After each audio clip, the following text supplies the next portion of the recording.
Hi friends, welcome to my channel.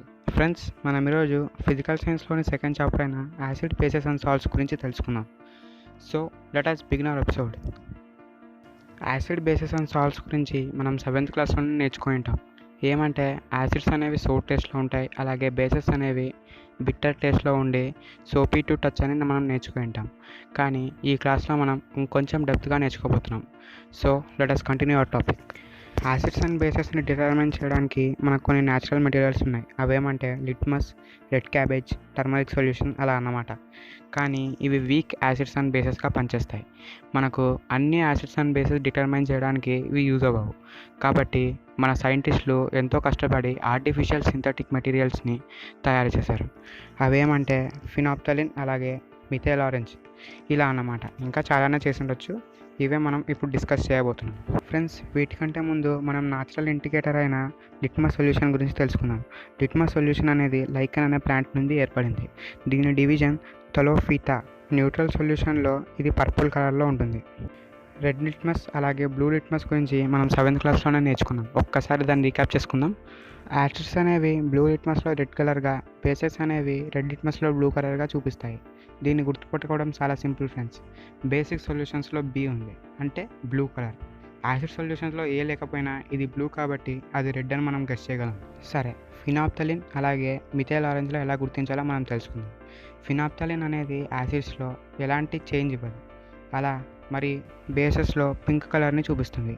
బేసెస్ని alkaline అని కూడా అంటారు. ఆల్కలైన్ అంటే బేసెస్ ఇన్ వాటర్. ఇప్పుడు మిథైల్ ఆరెంజ్ గురించి తెలుసుకుందాం. మిథైల్ ఆరెంజ్ యాసిడ్స్లో రెడ్ కలర్గా, బేసెస్లో ఎల్లో కలర్గా చూపిస్తుంది. సరే, యాసిడ్స్ అండ్ బేసెస్ పేర్లు ఇచ్చి ఇలాంటి సొల్యూషన్ నేమ్ ఇస్తే ఏ దాంట్లో ఏది చేంజ్ అవుతుందో మనం చెప్పగలం. కానీ ముందుగా మనం ఏది యాసిడ్ ఏది బేస్ అనేది మనం చూస్తూనే చెప్పేలా ఉండాలి. అది ఎలానో చెప్పుకుందాం. బేసెస్ కెమికల్ ఫార్ములాకు లాస్ట్లో OH అని ఉంటుంది. మ్యాక్సిమం బేసెస్కి ఇది ఉంటుంది. అలాగని CH3COOH, దీంట్లో కూడా OH ఉంది.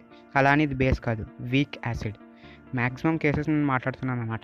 NaOH, KOH, MgOH taken 5, NH4OH, CaOH taken 5 ఇవన్నీ బేసెస్ అన్నమాట. ఇక యాసిడ్స్ అంటారా, బేసెస్ కానివన్నీ యాసిడ్సే. అందులో సాల్ట్స్ కూడా ఉండొచ్చు. సాల్ట్స్కి మ్యాక్సిమం Cl ఉంటుంది. సో యాసిడ్స్కి, బేసెస్కి, సాల్ట్స్కి చూస్తూనే చెప్పగలిగేగల మనం నేర్చుకున్నాం అన్నమాట. సరే, మనం ఇప్పుడు ఒక ఎగ్జాంపుల్ ద్వారా తెలుసుకుందాం. HCl అనేది యాసిడ్. సో బ్లూ లిట్మస్లో రెడ్ కలర్గా మారుతుంది. ఫినాప్థలిన్లో కలర్లెస్గా ఉంటుంది.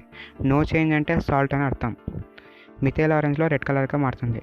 అలా NaOH అనేది బేస్ కాబట్టి రెడ్ లిట్మస్ పేపర్లో బ్లూగా, ఫినాప్థలిన్లో పింక్గా, మిథైల్ ఆరెంజ్లో ఎల్లాగా మారుతుంది. ఇప్పుడు మనం మాట్లాడుకున్న అన్నీ మనం యాడ్ చేస్తే కానీ, డిప్ చేస్తే కానీ రిజల్ట్ వచ్చేది. కానీ ఆల్ ఫ్యాక్టరీ ఇండికేటర్స్ అని కొన్ని ఉంటాయి. Example onions, vanilla essence, clove oil. ఇవి మనకు స్మెల్ ద్వారా యాసిడో బేసో చెప్పగలవు. ఆనియన్స్ని యూజ్ చేస్తూ మనం ఇంట్లోనే ఆల్ ఫ్యాక్టరీ ఇండికేటర్ని తయారు చేసుకోగలం. అది ఎలాగో మనం చూద్దాం. కొన్ని ఆనియన్స్ పీసెస్ని ఒక క్లాత్ని ఒక ప్లాస్టిక్ బ్యాగ్లో గాలి ఆడేలా కట్టి కొన్ని రోజుల పాటు పక్కన పడేద్దాం. తర్వాత తీసి ఆ క్లాత్ చూస్తే కాస్త స్మెల్లీగా ఉంటుంది. HCl సొల్యూషన్ లేదా NaOH సొల్యూషన్ని దాంట్లో యాడ్ చేద్దాం. HCl సొల్యూషన్ యాడ్ చేసినప్పుడు ఆ స్మెల్కి ఎలాంటి మార్పు ఉండదు. NaOH సొల్యూషన్ లేదా KOH ఇలాంటి బేసిక్ సొల్యూషన్స్ యాడ్ చేస్తే ఆ స్మెల్లింగ్లో కొంచెం మార్పు వస్తుంది. కంప్లీట్గా న్యూట్రల్ కూడా అయిపోవచ్చు. ఎందుకంటే ఆనియన్స్లో ఉన్నది యాసిడ్, H2SO4. అది బేసిక్ అయిన NaOH లేదా KOHతో రియాక్ట్ అవుతే న్యూట్రల్గా మారి ఆ స్మెల్ని పోగొడుతుందన్నమాట. ఇలా అన్నమాట ఆల్ ఫ్యాక్టరీ ఇండికేటర్స్ అనేది స్మెల్లింగ్ ద్వారా మనకి యాసిడో బేసో తెలుపుతాయి. మనం పికిల్స్ని మెటల్ కండక్టర్స్లో స్టోర్ చేయం. అది ఎందుకో మనం ఇప్పుడు తెలుసు. ఇక్కడ పికిల్స్ అనేవి యాసిడ్స్ లేదా బేసెస్గా పనిచేస్తాయి. మెటల్స్ అనేవి మెటల్స్ లాగానే ఉంటాయి. Acids and bases reacts with metal. అవి రియాక్ట్ అయితే ఏమొస్తాయో మనం ఇప్పుడు తెలుసుకుందాం. మీరు స్క్రీన్ మీద చూపిస్తున్న ఫిగర్ని ఒక్కసారి అబ్జర్వ్ చేయండి. HCl సొల్యూషన్ జింక్ అంటే మెటల్తో రియాక్ట్ అయినప్పుడు అది H2 గ్యాస్ని రిలీజ్ చేస్తుంది. ఈ H2 గ్యాస్ అనేది డేంజరస్. ఇంకా ఆ మెటల్స్ అనేవి పికిల్స్తో రియాక్ట్ కాకుండా జాగ్రత్త పడేందుకు మనం ప్లాస్టిక్ కంటైనర్ లేదా వేరే కంటైనర్స్లో స్టోర్ చేస్తుంటామన్నమాట. ఈ యాక్టివిటీకి సంబంధించి ఒక ఈక్వేషన్ ఉంది. అదేంటో మనం ఇప్పుడు చూద్దాం. HCl అనేది జింక్తో రియాక్ట్ అవుతుంది, అంటే HCl + Zn gives salt plus hydrogen. ఇక్కడ సాల్ట్ వచ్చేసి ZnCl2, గ్యాస్ వచ్చేసి H2 గ్యాస్. గ్యాసెస్ని మనం రెండు రకాలుగా రిప్రజెంట్ చేయొచ్చు. బ్రాకెట్లో G అని రాస్తే గ్యాస్ అని, లేకపోతే ఒక అప్వర్డ్ ఆరో మార్క్ రాసినా అది గ్యాస్ అని అర్థం. ఇప్పటి వరకు మనం యాసిడ్స్ ప్లస్ మెటల్ రియాక్ట్ అయితే ఏమొస్తుందో తెలుసుకున్నాం కదా. ఇప్పుడు బేసెస్లో తెలుసుకుందాం. సేమ్ ఫ్రెండ్స్, యాసిడ్ ప్లస్లో బేసెస్ వస్తుంది, సాల్ట్ ప్లస్ వాటర్ అలాగే ఫామ్ అవుతుంది. దీని ఈక్వేషన్ మీరు స్క్రీన్ మీద గమనించగలరు. బేస్ అయిన NaOH Zn అన్న మెటల్తో రియాక్ట్ అయితే Na2ZnO2 అంటే ఒక సాల్ట్ సోడియం జింకేట్ ఫామ్ అవుతుంది అనమాట. అలాగే దాంతోపాటు H2 గ్యాస్. ఇప్పుడు అర్థమవుతుంది కదా ఎందుకు పికిల్స్ అనేవి మెటల్ కంటైనర్స్లో స్టోర్ చేయాలని. సరే, ఇప్పటిదాకా మనం యాసిడ్స్ బేసెస్ మెటల్స్తో రియాక్ట్ అయితే ఏమవుతుందో తెలుసుకున్నాం. ఇప్పుడు ఇవే యాసిడ్స్ బేసెస్ కార్బోనేట్స్ అలాగే మెటల్ హైడ్రోజన్ కార్బోనేట్స్తో రియాక్ట్ అయితే ఏమవుతుందో తెలుసుకుందాం. కాబట్టి ఒక్కసారి స్క్రీన్ మీద చూపిస్తున్న ఫిగర్ని ఒక్కసారి గమనించండి. Na2CO3 అంటే ఒక మెటల్ కార్బోనేట్ని మనం టెస్ట్ ట్యూబ్లో తీసుకున్నాం అనమాట. యాసిడ్స్తో రియాక్ట్ అవుతున్నాయని చెప్తున్నాం కాబట్టి ఏదో ఒక యాసిడ్ని మనం వేసుకోవాలి. మనం HCl యాసిడ్ని వేసుకున్నాం. HClతో రియాక్ట్ అయితే అది CO2 గ్యాస్ని లిబరేట్ చేస్తుందని చెప్పడానికి మనం లైమ్ వాటర్ని తీసుకున్నాం వేరే టెస్ట్ ట్యూబ్లో. దీని ఈక్వేషన్ గమనిస్తే ఇలా ఉంది. Na2CO3 plus HCl use NaCl plus H2O plus CO2. ఈ ఈక్వేషన్లో వచ్చే మెయిన్ ప్రోడక్ట్స్ని చెప్తున్నాను, మీరే దాన్ని ఈక్వేట్ చేసుకోండి. అంటే యాసిడ్స్ అనేవి కార్బోనేట్స్తో రియాక్ట్ అయితే CO2 గ్యాస్ని అలాగే NaClని H2Oని రిలీజ్ చేస్తాయని తెలుసుకున్నాం. మరి ఇప్పుడు మెటల్ హైడ్రోజన్ కార్బోనేట్స్ రియాక్ట్ అవుతే ఏమవుతుందో తెలుసుకున్నాం. మొత్తం ప్రొసీజర్ సేమ్ ఫ్రెండ్స్. Na2CO3 ప్లస్లో ఏదో ఒక బైకార్బోనేట్ని తీసుకోవాలి. మనం NaHCO3ని తీసుకున్నాం, మిగతాదంతా సేమ్ టు సేమ్. అప్పుడు వచ్చే ఈక్వేషన్ మనం తెలుసుకున్నాం. NaHCO3 అంటే మనం తీసుకున్న హైడ్రోజన్ కార్బోనేట్ అనమాట. HCl మనం పోసిన యాసిడ్. రియాక్ట్ అయితే వచ్చిన సబ్స్టాన్సెస్ ముందు వాటిలాగానే NaCl H2O CO2. మరి రెండు సేమ్ వచ్చాయంటే బ్యాలెన్సింగ్లో డిఫరెన్స్ ఉంటుంది ఫ్రెండ్స్. పైన దాంట్లో 2 NaCl వచ్చింది, ఇక్కడ ఉత్త NaCl వచ్చింది. అక్కడ 2 మాలిక్యూల్స్ ఆఫ్ HCl తీసుకుంటే ఇక్కడ 1 మాలిక్యూల్ ఆఫ్ HCl తీసుకున్నాం మనం. ఇక్కడ CO2 రిలీజ్ అయ్యిందో లేదో తెలుసుకోవడానికి లైమ్ వాటర్ వాడుకున్నాం కదా. ఇప్పుడు ఆ లైమ్ వాటర్లో ఎక్కువ CO2 రిలీజ్ అవుతే ఏమవుతుందో తెలుసుకున్నాం. CaOH టేకెన్ ట్వైస్ అంటే ఇదే లైమ్ వాటర్ ఫ్రెండ్స్. ఇందులో CO2 పాస్ చేస్తే CaCO3 అలాగే H2O ఫామ్ అవుతాయి. CaCO3 అనేది వైట్ కలర్లో ఫామ్ అవుతుంది.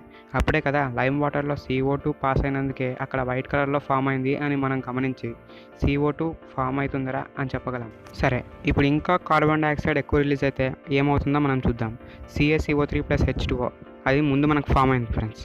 ఇప్పుడు ఇంకా CO2 ఫామ్ అవుతే CaHCO3 టేకెన్ ట్వైస్ ఫామ్ అవుతుంది ఫ్రెండ్స్. ఇది ఆక్వేస్ సొల్యూషన్. ఒకసారి స్క్రీన్ మీద మీరు గమనించగలరు. యాసిడ్స్ లేదా బేసెస్ మెటల్స్తో రియాక్ట్ అయితే హైడ్రోజన్ గ్యాస్ని, యాసిడ్స్ లేదా బేసెస్ కార్బోనేట్స్ లేదా మెటల్ హైడ్రోజన్ కార్బోనేట్స్తో రియాక్ట్ అయితే కార్బన్ డైఆక్సైడ్ని వాటర్ని ఫామ్ చేస్తుందని మనం ఇప్పుడు నేర్చుకున్నాం. నెక్స్ట్ ఇప్పుడు యాసిడ్ బేస్ ఈ రెండు మిక్స్ అయితే ఏం జరుగుతుందో నేర్చుకుందాం. దీన్నే న్యూట్రలైజేషన్ రియాక్షన్ అని కూడా అంటారు.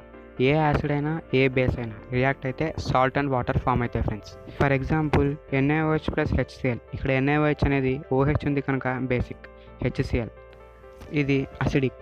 ఈ రెండు రియాక్ట్ అయితే వచ్చిన NaCl వాటర్, NaCl ఇది ఆక్వేస్ సొల్యూషన్లో ఉంటుంది, ఇది సాల్ట్. H2O లిక్విడ్ స్టేట్లో ఉంటుంది, ఇది వాటర్. అంటే ఇక్కడ యాసిడ్ బేస్ రియాక్ట్ అయితే సాల్ట్ అండ్ వాటర్ వస్తాయని మనం చెప్పుకోగలం.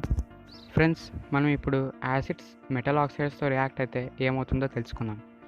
యాసిడ్ HCl తీసుకున్నాం, metal oxide metal plus oxide కనుక NaOH తీసుకున్నాం. ఈ రెండు రియాక్ట్ అయితే వచ్చేవి water and salt. Same acid plus base react అయితే వాటర్ అండ్ సాల్టే వస్తాయి. సో ఇక్కడ యాసిడ్ అండ్ బేస్లో న్యూట్రలైజేషన్ రియాక్షన్కి ఈ రియాక్షన్కి అక్కడ బేసిక్ ప్లస్లో ఇక్కడ మెటల్ ఆక్సైడ్ ఉంటుందన్నమాట. సో మనం metal oxides are basic in nature అని చెప్పగలం. ఒక్కసారి స్క్రీన్ మీద గమనిస్తే మీకు అర్థమవుతుంది. సరే, ఇప్పుడు bases with non metal oxides. Base plus non metal oxide gives same salt plus water. So ఇక్కడ మళ్ళీ నాన్ మెటల్ ఆక్సైడ్స్ అనేవి యాసిడ్గా పనిచేస్తాయని మనం గమనించగలం. ఫ్రెండ్స్, మనం ముందు మాట్లాడుకున్నట్లు యాసిడ్స్ అనేవి బ్లూ లిట్మస్లో రెడ్ లిట్మస్గా మారుతాయి అంటున్నాం కదా. అంటే యాసిడ్స్ అన్నీ బ్లూ లిట్మస్లో రెడ్ లిట్మస్గా మారుతున్నాయంటే ఈ యాసిడ్స్ అన్నింటిలో ఏదో ఒకటి కామన్గా ఉండాలి, అదే H+ అయాన్. అది ఎలాగో మనం ఇప్పుడు ఒక యాక్టివిటీ ద్వారా తెలుసుకుందాం. బేసెస్ అనేవి రెడ్ లిట్మస్లో బ్లూ లిట్మస్గా మారుతాయి. సో బేసెస్లో కూడా ఏదో కామన్గా ఉంటుంది, అదే OH- అయాన్. దీని గురించి కూడా ఒక యాక్టివిటీలో అదే సేమ్ యాక్టివిటీలో తెలుసుకుందాం. So let us know that activity. Let's begin. Friends, ఒకసారి స్క్రీన్ మీద చూపిస్తున్న ఫిగర్ని అబ్జర్వ్ చేయండి. ఇక్కడ బ్యాటరీ, స్విచ్, బల్బ్ అన్నీ కనెక్షన్లో ఉన్నాయి. సో బల్బ్ వెలుగుతుందంటే అందులో ఏముంది అని మీరు అనుకోకండి. అక్కడ 2 మెటల్స్కి మధ్యలో గ్యాప్ ఉంది. అక్కడే HCl సొల్యూషన్ ఉంది. ఆ గ్యాప్లో నుంచి కూడా కరెంట్ పాస్ అవుతుందంటే అక్కడ H+ అయాన్స్ ఆ కరెంట్ని పాస్ చేస్తున్నాయని మనం గమనించాలి. లేదు ఏ సొల్యూషన్ వేసినా అలాగే జరుగుతుందేమో అని మీరు డౌట్ పడవచ్చు. గ్లూకోజ్ లేదా ఆల్కహాల్ తీసుకుంటే ఇది జరగదు. కేవలం యాసిడ్స్, బేసెస్ తీసుకుంటేనే జరుగుతుంది. సో యాసిడ్స్లో H+ అయాన్స్ ట్రాన్స్పోర్ట్ చేస్తాయి, బేసెస్లో OH- అయాన్స్ ట్రాన్స్పోర్ట్ చేస్తాయి అన్నమాట. సో ఇవి కామన్గా ఉన్నాయని మనం ఇప్పుడు ప్రూవ్ చేసాం. ఇక్కడ ఆల్కహాల్ లేదా గ్లూకోజ్లో H+ అయాన్స్ లేదా OH- అయాన్స్ ఉండవు, కాబట్టి అవి ట్రాన్స్పోర్ట్ చేయవు. ఇక్కడ మనం యూజ్ చేసిన యాసిడ్ కానీ బేస్ కానీ లిక్విడ్ స్టేట్లో ఉంది. ఒకవేళ యాసిడ్ కానీ బేస్ కానీ గ్యాసెస్ స్టేట్లో ఉంటే అవి యాసిడ్ బేసెస్గా పనిచేస్తాయా లేదో మనం ఇంకో యాక్టివిటీ ద్వారా తెలుసుకుందాం. ఈ యాక్టివిటీలో మనం యాసిడ్ని బేస్ని గ్యాసెస్ స్టేట్లో ఫామ్ చేయాలి. ఒకవేళ యాసిడ్స్ ఉంటే బేసెస్తో రియాక్ట్ చేస్తే అవి న్యూట్రల్ సొల్యూషన్గా మారుతాయి, మనకి యూజ్ ఉండదు. ఒకవేళ యాసిడ్ సొల్యూషన్ ఇంకో యాసిడ్లో వేస్తే అది పవర్ఫుల్ అవుతుంది, యాక్వెస్ సొల్యూషన్లోనే ఉంటుంది. గ్యాసెస్ ఫామ్లో మార్చాలంటే న్యూట్రల్ సబ్స్టెన్స్తో రియాక్ట్ చేయాలి. అదే NaCl, salt, common salt. So acid సాల్ట్తో రియాక్ట్ అయితే ఒక గ్యాస్ ఫామ్ అవుతుంది. అందులో H+ అయాన్స్ ఉంటాయి, కానీ లిట్మస్ పేపర్ దగ్గర చేరుస్తే అది ఏది మార్పు చూపించదు. సో యాసిడ్స్ లేదా బేసెస్ అనేవి వాటి యాక్వియస్ సొల్యూషన్స్లోనే యాసిడ్ బేసెస్గా పనిచేస్తాయని మనం గమనించాలి. యాసిడ్ని లేదా బేస్ని వాటర్తో యాడ్ చేయడాన్ని డైల్యూషన్ అని అంటారు. ఇక్కడ మనం మనతో ఉన్న యాసిడ్ లేదా బేస్ని డైల్యూట్ చేస్తున్నామని అర్థం చేసుకోవాలి. ఎప్పుడైనా కానీ యాసిడ్ లేదా బేస్ని వాటర్లో యాడ్ చేయాలి. వీటిలో వాటర్ యాడ్ చేస్తే అది ఎక్స్ప్లోషన్ లేదా హ్యూజ్ డ్యామేజ్కి గురి చేస్తుంది. సో యాసిడ్స్ లేదా బేస్లోకి వాటర్ వేయకుండా వీటినే వాటర్లో వేయాలని మనం గమనించాలి. ఫ్రెండ్స్, ఒకసారి స్క్రీన్ మీద చూపిస్తున్న పిక్చర్ గమనించండి. ఈ పిక్చర్కి అర్థం ఏమంటే, ఈ కంటైనర్లో హైలీ స్ట్రాంగ్ యాసిడ్ లేదా బేస్ ఉంది. ఇది మీ చేతి మీద పడితే చెయ్యి కాలిపోవచ్చు, ఏదైనా వస్తువు మీద పడితే అది విరిగిపోవచ్చు, కాబట్టి జాగ్రత్తగా ఉండండి అని అర్థం. ఎక్కువగా ఇలాంటి కంటైనర్స్లో H2SO4 అంటే king of acids, sulphuric acid store చేస్తారన్నమాట. మనతో యాసిడ్ బేస్ 2 సబ్స్టాన్సెస్ ఉన్నాయనుకుందాం. ఈ యాసిడ్ ఏదో బేస్ ఏదో తెలుసుకోవడానికి red litmus, blue litmus, methyl orange phenolphthalein ఎలా యూజ్ చేయాలో తెలుసుకున్నాం. ఇప్పుడు ఏది వీక్ యాసిడ్, ఏది స్ట్రాంగ్ యాసిడ్, ఏది వీక్ బేస్, ఏ స్ట్రాంగ్ బేసో తెలుసుకోవడానికి ఉన్న ఇన్స్ట్రుమెంట్స్ గురించి తెలుసుకున్నాం. ఆ ఇన్స్ట్రుమెంట్ పేరే యూనివర్సల్ ఇండికేటర్. ఈ యూనివర్సల్ ఇండికేటర్ అనేది ఎన్నో ఇన్స్ట్రుమెంట్స్తో మిక్సప్ అయి ఫామ్ అయి ఉంటుందన్నమాట. Example pH scale. ఈ pH స్కేల్ని సొరెన్సన్ అనే వ్యక్తి కనిపెట్టాడు. మనం ఇప్పుడు ఈ pH స్కేల్ గురించి తెలుసుకుందాం. pH స్కేల్లో 0 నుంచి 14, 15 డాట్స్ ఉంటాయి. 0 నుంచి 7 వరకు యాసిడ్స్ అని అంటారు, 7 నుంచి 14 వరకు బేసెస్ అని అంటారు. ఇక్కడ ఎగ్జాక్ట్గా 7 ఉండేదాన్ని న్యూట్రల్ సొల్యూషన్ అని అంటారు. 0 నుంచి 7 ఉండే వాటిలో కూడా స్ట్రాంగ్ యాసిడ్, వీక్ యాసిడ్ అని 2 రకాలు ఉంటాయి. స్ట్రాంగ్ యాసిడ్ అనేది 0 నుంచి 3.5 వరకు ఉంటుంది. వీక్ యాసిడ్ అనేది 3.5 నుంచి 6.9 వరకు ఉంటుంది. ఎగ్జాక్ట్గా 7 వస్తే అది న్యూట్రల్ సొల్యూషన్ అని అర్థం. సేమ్ బేసెస్లో కూడా అంతే. 7.1 నుంచి 14 వరకు బేసిక్ సొల్యూషన్స్గా ఉంటాయి. దీంట్లో కూడా వీక్ బేస్, వీక్ యాసిడ్ 2 రకాలు ఉంటాయి.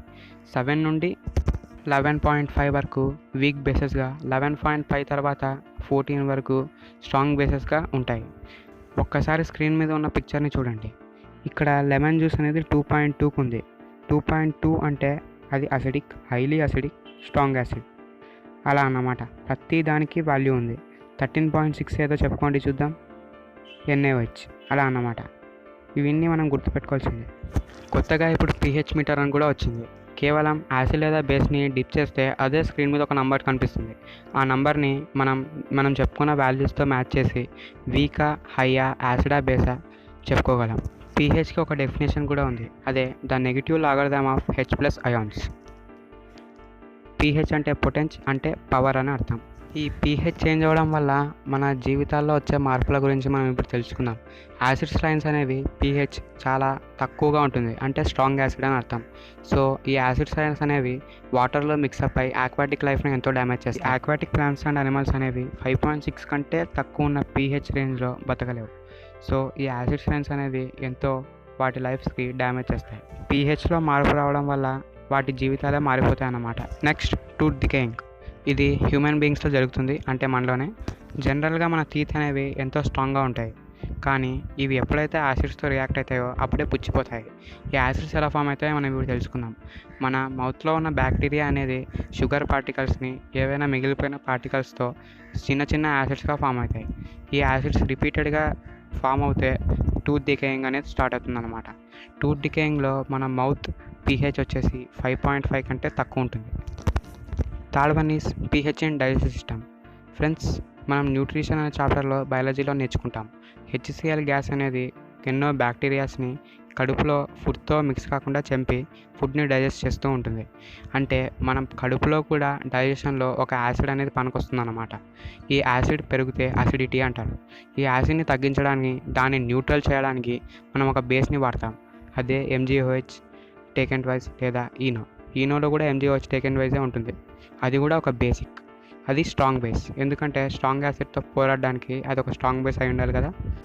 సో మన కడుపులోనే యాసిడ్ ఎక్కువైపోతే దాన్ని తగ్గించడానికి మనం బేస్ని ఇంపోర్ట్ చేస్తున్నాం అనమాట. ఎందుకంటే యాసిడ్ బేస్ రియాక్ట్ అయితే న్యూట్రల్గా ఫామ్ అవుతుందని ముందు చదువుకున్నాం కదా. ఆ బేసే MgOH టేకెన్ ట్వైస్ లేదా Eno. Fourth one, pH of soil. Friends, soil అనేది ఫర్టిలైజర్స్తో కెమికల్స్తో రియాక్ట్ అయ్యి వాటి pH స్కేల్ని కోల్పోతుంటుంది. ఇంకా చెప్పాలంటే ఒక్కొక్క ట్రీకి ఒక్కొక్క pH రేంజ్ ఉంటుంది.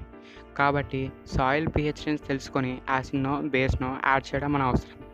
సో ఇప్పుడు pH ఆఫ్ సాయిల్ని ఎలా కనుక్కోవాలో మనం తెలుసుకుందాం. ముందుగా కాస్త శాండ్ని ఒక టెస్ట్ ట్యూబ్లో తీసుకొని కొన్ని వాటర్ని యాడ్ చేసి షేక్ చేసి ఆ వాటర్ని pH స్కేల్లో pH మీటర్లో డిప్ చేస్తే మనకు ఒక వాల్యూ వస్తుంది.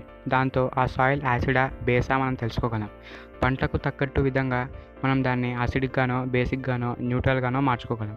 సో ఇదన్నమాట. pH వల్ల అవి చేంజ్ అవ్వడం వల్ల ఇన్ని మార్పులు వస్తుంటాయి అన్నమాట. మనకున్న నెక్స్ట్ టాపిక్ వచ్చేసి self defence by animals and plants through chemical warfare. బీస్ మనల్ని కాటినప్పుడు అవి ఒక రకమైన యాసిడ్ని మన బాడీలోకి విడుదల చేస్తుంది. ఆ యాసిడ్ అనేది ఎంతో ప్రమాదకరం, అలాగే ఎంతో ఇరిటేషన్ కూడా క్రియేట్ చేస్తుంది. దీని నుంచి తప్పించుకోవడానికి దాన్ని న్యూట్రల్గా మార్చుకోవాలి. న్యూట్రల్గా మార్చాలంటే మనకు ముందే తెలుసు, యాసిడ్ని న్యూట్రల్గా మార్చడానికి మెటల్ ఆక్సైడ్ లేదా బేస్ని యూస్ చేస్తాం. సో ఇక్కడ బేస్ని యాడ్ చేయాలన్నమాట. ఇంకొక ఎగ్జాంపుల్ వచ్చేసి కస్కుటా నెటిల్ ప్లాంట్. ఇది దాని ముళ్ళతో మనుషుల్ని తాకితే ఆ ముళ్ళల్లోని ఫార్మిక్ యాసిడ్ లేక మిథనోయిక్ యాసిడ్ని రిలీజ్ చేస్తుంది.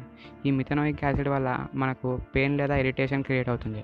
సో దీన్ని పోగొట్టుకోవడానికి కూడా మనం ఒక బేస్ని యాడ్ చేయాలన్నమాట. Example baking soda. ఇది కూడా ఒక రకమైన బేసే. ఫ్రెండ్స్, మనం ముందు మాట్లాడుకున్న న్యూట్రలైజేషన్ రియాక్షన్, అదే acid plus base reacts and gives water and salt అని ఉంది కదా, దానికి ఒక ఎక్స్పెరిమెంట్ కూడా ఉంది. అది ఒక్కసారి మాట్లాడుకుందాం. దీనికోసం మనకు యాసిడ్ బేస్ ఫినాప్థలిన్ సొల్యూషన్ అవసరం. ఫినాప్థలిన్ సొల్యూషన్లో బేసిక్ సొల్యూషన్ వేయండి. Example NaOH. ఫినాప్థలిన్ సొల్యూషన్లో బేసిక్ సొల్యూషన్ మిక్స్ అయితే పింక్ కలర్లో ముందే చెప్పుకున్నాం కాబట్టి యాడ్ చేస్తే ఆ సొల్యూషన్ అనేది పింక్ కలర్లో మారుతుంది. ఇప్పుడు ఒక్కొక్క డ్రాప్గా HCl సొల్యూషన్ని దాంట్లో డ్రాప్ చేద్దాం. ఆ పింక్ కలర్ అనేది మెల్లమెల్లగా డిసపియర్ అవుతుంది. అంటే ఇక్కడ బేసిక్ సొల్యూషన్ అనేది యాసిడ్తో రియాక్ట్ అయ్యి దాని బేసిక్ ప్రాపర్టీని కోల్పోయి న్యూట్రల్గా మారిపోతుందన్నమాట. సో మరొకసారి చెప్పగలం, యాసిడ్ బేస్ రియాక్ట్ అయితే అది యాసిడిక్ గాను బేసిక్ గాను ఉండదు, కాబట్టి సాల్ట్ అండ్ వాటర్గా ఫామ్ అవుతుంది. కానీ ఇక్కడ strength of acid and basic గురించి మనం తర్వాత మాట్లాడుకోబోతున్నాం. So next our topic is salt. So ఇప్పటి వరకు మనం యాసిడ్ గురించి, బేసెస్ గురించి, వాటి రియాక్షన్ గురించి, న్యూట్రలైజేషన్ గురించి తెలుసుకున్నాం అన్నమాట. ఇప్పుడు న్యూట్రలైజేషన్లో ఫామ్ అయిన సాల్ట్ గురించి మనం తెలుసుకోబోతున్నాం. సరే, ఇప్పుడు సాల్ట్స్ గురించి చెప్పుకుందాం. సాల్ట్స్లోని first sub topic families of salt. ఏంట్రా సాల్ట్స్ కూడా ఫ్యామిలీస్ ఉంటాయా అని మీరు అనుకోకండి. ఎగ్జాంపుల్తో చెప్తాను వినండి. NaCl, Na2SO4 ఈ రెండు సాల్ట్సే. ఈ రెండిట్లో కామన్ ఉన్నది సోడియం అంటే Na, అంటే ఇవి సోడియం ఫ్యామిలీకి చెందినవి అని అర్థం. KCl, NaCl ఈ రెండిట్లో కామన్ ఉన్నది Cl అంటే క్లోరిన్, అంటే ఈ రెండు క్లోరిన్ ఫ్యామిలీకి సంబంధించినవి అని అర్థం. సో అలా అన్నమాట. నెక్స్ట్ ఉన్న sub topic pH of salt. Salt అంటే నేను న్యూట్రల్, మళ్ళీ pH ఆఫ్ సాల్ట్ ఏంట్రా అని మీరు అనుకోకండి. మనం ముందు మాట్లాడుకున్నట్లు సాల్ట్స్లో కూడా pH ఉంటాయి. For example strong acid with weak base. ఇక్కడ డామినేషన్ ఉన్నది స్ట్రాంగ్ యాసిడ్ కనుక ఫామ్ అయ్యే సాల్ట్ కూడా అసిడిక్ నేచర్ ఉంటుంది. అలా అన్నమాట. For example strong acid with strong base. ఇక్కడ రెండు డామినేషన్లో ఉన్నాయి కాబట్టి ఫామ్ అయ్యే సాల్ట్ న్యూట్రల్గా ఉంటుంది. Weak acid with weak base. ఇక్కడ రెండు సేమ్ ఉన్నాయి కాబట్టి ఫామ్ అయ్యే సాల్ట్ కూడా న్యూట్రల్లో ఉంటుంది.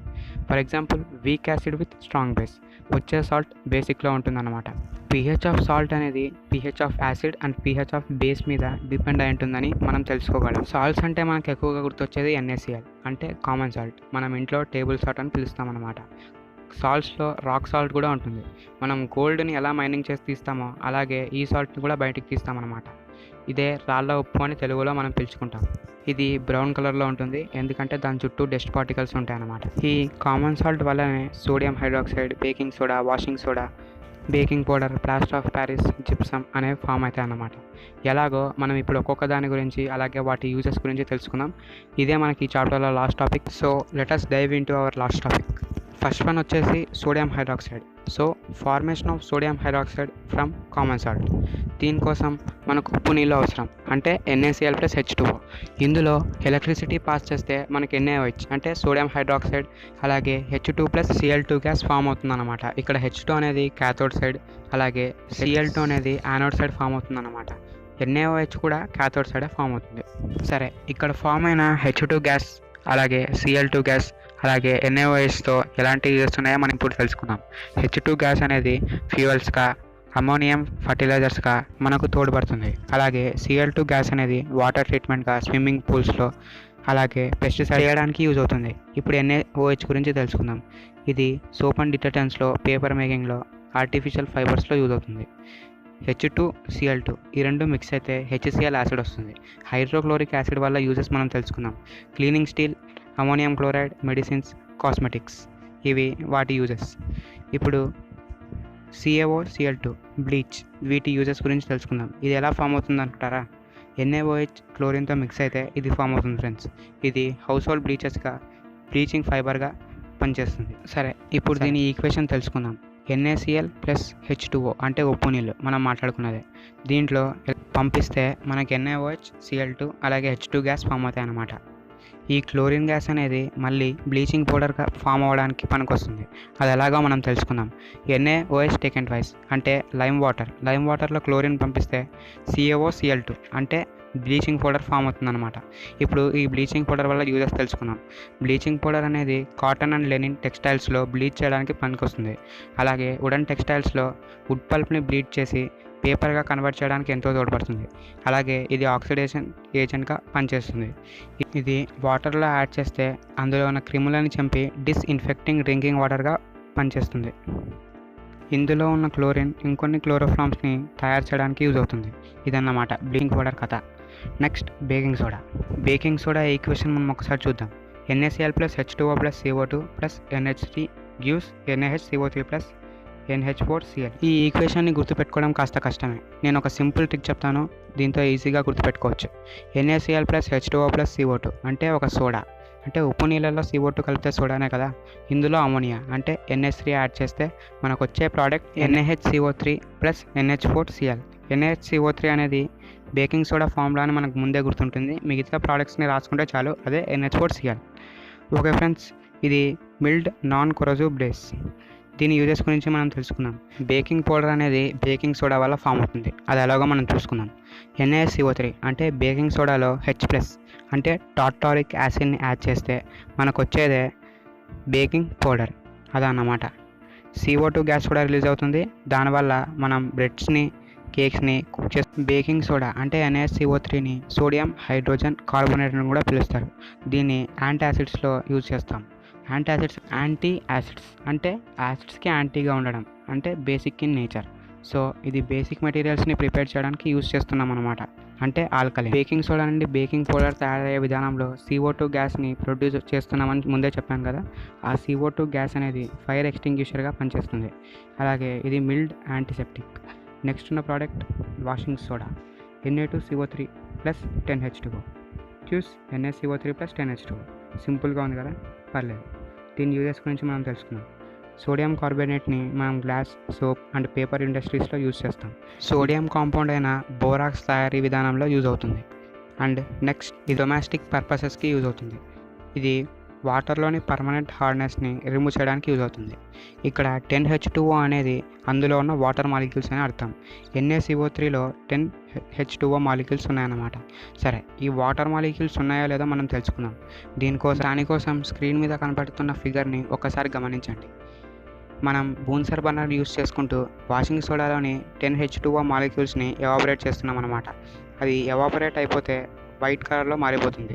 ఒకవేళ వాటర్ డ్రాప్లెట్స్ యాడ్ చేస్తే ఆ వైట్ కలర్ పోయి దాని ఒరిజినల్ కలర్లోకి వస్తుంది. అంటే ఆ వాటర్ మాలిక్యూల్స్ వల్లనే అది కలర్ ప్రాపర్టీని పొందుతుందన్నమాట. ఇక్కడ టెస్ట్ ట్యూబ్ మనం గమనిస్తే క్రాస్లో ఉంది. ఒకవేళ స్ట్రైట్లో పెడితే ఆ వాటర్ డ్రాప్లెట్స్ అనేవి టెస్ట్ ట్యూబ్లోనే ఆగిపోతాయి. అలాగే మళ్ళీ ఆ చిన్న చిన్న వాటర్ డ్రాప్లెట్స్ ఆ కాంపౌండ్లో మిక్స్ అవ్వడానికి అవకాశం ఉంది. అందుకే అది కావాలనే క్రాస్గా ఉంచాలి. సో వాషింగ్ సోడాలో 10 మాలిక్యూల్స్ ఆఫ్ వాటర్ ఉంటాయని, వాటర్ మాలిక్యూల్స్ లేకపోతే అది దాని ప్రాపర్టీని కోల్పోతుందని మనం తెలుసుకున్నాం. ఇప్పుడు నెక్స్ట్ ఉన్న ప్రోడక్ట్ జిప్సమ్. దీని ఫార్ములా CaSO4 2H2O. ఇది చాలా హార్డెస్ట్ సబ్స్టెన్స్. దీనికంటే ముందు ప్లాస్టర్ ఆఫ్ ప్యారిస్ ఫామ్ అవుతుంది. దానికి 1.5 H2O యాడ్ చేస్తే జిప్సమ్ ఏర్పడుతుంది అన్నమాట. ప్లాస్టర్ ఆఫ్ ప్యారిస్ ఎలా తయారవుతుందో మనం తెలుసుకుందాం. జిప్సమ్ని హీట్ చేస్తే ప్లాస్టర్ ఆఫ్ ప్యారిస్ వస్తుంది. Gypsum formula CaSO4 2H2O. Plaster of Paris formula CaSO4 1/2H2O. ఆ 1.5 మాలిక్యూల్స్ని ఎవాపరేట్ చేయగలిగితే ప్లాస్టర్ ఆఫ్ ప్యారిస్ ఫామ్ అవుతుంది. దీనికోసం చాలా హీట్ ఎనర్జీ అనేది అవసరం అవుతుంది. ఇప్పుడు ఈ ప్లాస్టర్ ఆఫ్ ప్యారిస్ యూజెస్ ఏంటో మనం తెలుసుకుందాం. ఇది మన ఇంటిని డెకరేట్ చేసుకోవడానికి యూజ్ అవుతుంది. అలాగే ఎన్నో ఐడియాస్ని తయారు చేయడానికి కూడా యూజ్ అవుతుంది. ఇది మన బోన్ స్క్రాచ్ అయినప్పుడు ఫిక్స్ చేయడానికి యూజ్ చేస్తుంది. ఈ CaSO4 1/2H2O అంటే ప్లాస్టర్ ఆఫ్ ప్యారిస్కి ఈజీగా వాటర్ దొరికేస్తే జిప్సమ్గా ఫామ్ అయిపోతుంది. అంటే గట్టిగా ఫామ్ అవుతుంది అనమాట. ఈ వైట్ పౌడరీ సబ్స్టాన్స్ని క్లోజ్డ్ కంటైనర్లో ప్లేస్ చేయాలి. లేకపోతే ఎయిర్లోని వాటర్ మాలిక్యూల్స్తో రియాక్ట్ అయ్యి జిప్సమ్గా ఫామ్ అయ్యి గట్టి పడుతుంది అనమాట. సో ఇది ఫ్రెండ్స్ CaSO4 1/2H2O. ఇక్కడ 1/2H2O అనేది ఫామ్ కాదు ఫ్రెండ్స్. 2 CaSO4 1 H2O ఫామ్ అవుతుంది. 1 మాలిక్యూల్గా చెప్పుకుంటే CaSO4 1/2H2Oగా ఫామ్ అవుతుంది. ఇది ఫ్రెండ్స్ ఈరోజు టాపిక్. నేనేమైనా మిస్ చేస్తుంటే కామెంట్ రూపంలో తెలియజేయండి. ఆ కామెంట్ని నేను ఖచ్చితంగా పిన్ చేస్తాను. సో మీ 10th విద్యార్థులందరికీ షేర్ చేయండి. నెక్స్ట్ వీడియోతో మళ్ళీ మీ ముందుకు వస్తా. Bye bye.